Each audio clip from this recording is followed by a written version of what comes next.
Selamat pagi Ibu Yunita. Selamat pagi Bu Hani. Ini kan di panjenengan sebagai guru bahasa Inggris di SMP Al Islam Kartasura. Nah, ini kira-kira yang sudah berapa tahun sih Bu jenengan ngajar di 12 tahun. Oh, 12 tahun. Ya. Tentunya banyak pengalaman nggih untuk mengajar bahasa Inggris. Ini kesulitan yang Ibu Yunita hadapi dalam mengajar bahasa Inggris itu apa? Mungkin dari kelas 1, kelas 2, kelas 3 itu apa? Kesulitannya. Kesulitan itu kalau secara umum motivasi anak itu kurang. Motivasi ya. Anak itu kurang karena memang background anak-anak sini ya. Untuk belajar bahasa Inggris mereka tidak tahu untuk apa belajar bahasa Inggris ya. Jadi purpose-nya, end goal-nya itu belum tahu. Belum ada. Jadi belum mungkin dari Bu Yunita sendiri juga ngasih tahu nanti ya, maksudnya ini loh pentingnya belajar bahasa Inggris. Iya betul. Kalau kalian bisa bahasa Inggris, kalian bisa begini. Tapi untuk kesulitan secara spesifik di kelas 7 terutama ya, kelas 7 itu biasanya inputnya beda. Artinya begini, di SD itu kan kurikulum bahasa Inggris tidak wajib ya. Jadi ada anak yang kelas 7 masuk udah bagus, ada yang nol sama sekali bahkan.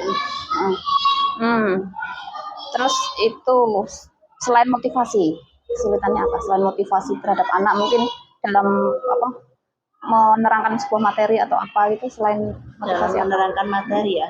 Kadang ada kesulitan untuk menerangkan satu konsep dalam bahasa Indonesia. Contoh seperti kemarin di kelas 9.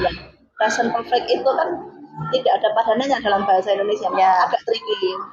Tidak ada idiom atau perfectnya gitu ya. Iya, kalau past tense kan kita masih bisa menerangkan ini masa lampau. Kalau present bahasa ini jadi lebih cenderung ke grammar ya. Present perfect. Iya. Grammar, ada konsep-konsep yang tidak bisa disetarakan dengan konsep dalam bahasa Indonesia. Kalau untuk grammar sendiri, itu cara mengajarnya itu bagaimana? Kalau cara mengajarnya saya biasanya memberikan teks, kemudian harus selalu simpulkan, seperti ini, ini seperti ini. Misalnya present tense itu untuk kejadian yang sekarang, past tense untuk yang lampau, kemudian continuous seperti itu sedang berlangsung.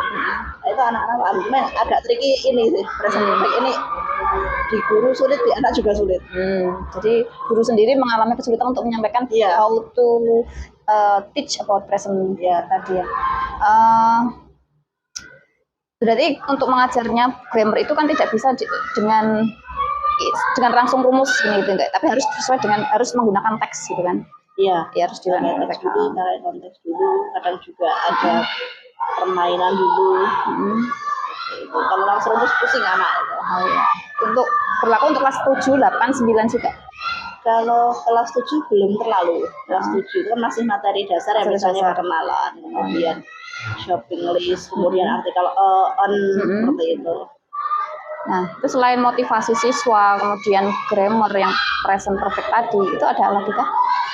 Mungkin untuk speaking, tidak terbiasa ya. Tidak terbiasa speaking. Tidak terbiasa. Juga kadang orang Jawa kadang begitu.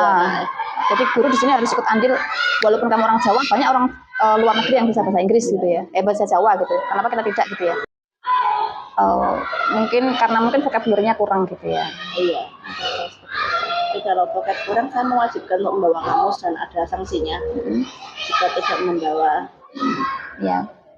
Terus ini untuk metode yang Ibu Yunita pakai dalam pembelajaran bahasa Inggris, tergantung materi. Iya, tergantung materinya. Apa aja contohnya? Misalnya kalau di kelas 7 kan ada materi tentang things in the classroom, itu kan pakai total physical response misalnya. Untuk metodenya yang dipakai penjenengan dalam mengajar bahasa Inggris? Metode banyak sih, tergantung materinya juga. Misal kalau di kelas 7 itu kan ada body parts, kemudian ada things in the classroom, itu saya menggunakan total physical response. Jadi ketika mengajar body parts, misalnya anak diminta menunjukkan bagian tubuhnya. Kemudian untuk materi yang berupa ungkapan-ungkapan seperti agreement, disagreement, itu kelas 8 ya. Nah itu makanya audiolingual. Jadi ada drilling ya, nanti anak menilaikan, baru setelah itu diberikan soal, diberikan kasus yang berbeda, anak diminta untuk memodifikasi seperti itu. Terus ada grammar translation juga ya. Grammar translation, audiolingual, total physical response TPR ya. ya. Terus apa namanya, cooperative learning, Banyak sekali berarti. banyak ya. Sudah disebutkan 4 itu sesuai dengan materinya. Iya. Nah, ini untuk apa? Untuk kelas 1, 2, 3 itu materinya apa sih? Untuk kelas 7 itu materinya ada apa namanya, greeting, kemudian body part, shopping list, artikel on, kemudian apa namanya yang how many, how much itu apa namanya lupa saya. Terus descriptive, procedure itu kelas 7. Untuk kelas Nah, ini Bu, untuk materinya itu apa sih? Kelas 1, 2, 3. Oke, untuk materi kelas 7 itu masih yang dasar-dasar ya Bu ya.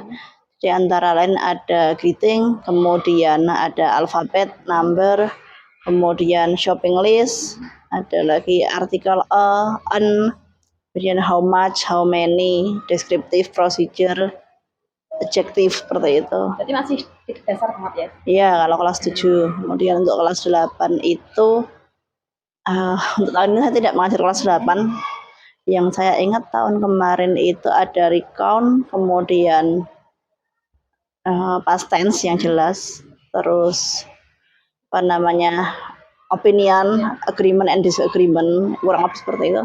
Kemudian untuk kelas 9 lebih kompleks, ada naratif, report, terus ada ini continuous tense, past continuous, present continuous, future continuous, present perfect. Sudah begitu kompleks sekali. Iya. Dan tadi kalau takutnya apa di present perfect tadi ya susah. Iya. Terus untuk kurikulum yang dipakai di sini, Kurikulum 8 sama kah? beda. Untuk kurikulum Merdeka itu ada di kelas 7 dan 8. Nah, ini untuk assessment-nya itu gimana? Kayak untuk assessment baik itu di kurikulum Merdeka maupun K13 itu ada 2, assessment formatif dan assessment sumatif. Ya. Untuk assessment formatif ini terjadi pada proses pembelajaran.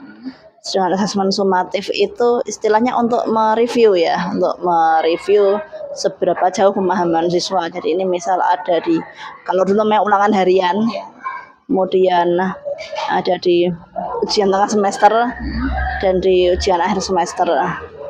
Tadi untuk yang kurikulum Dua-duanya sama. Iya. Sama kurikulum Asesmennya sekarang sama ya. Kan kemarin kalau nggak salah itu asesmen ya. Susah itu yang apa itu?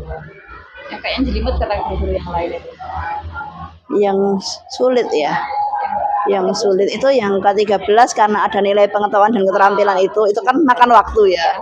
Kemudian sudah 1 semester terakhir ini itu ada perubahan kebijakan. Iya. Iya.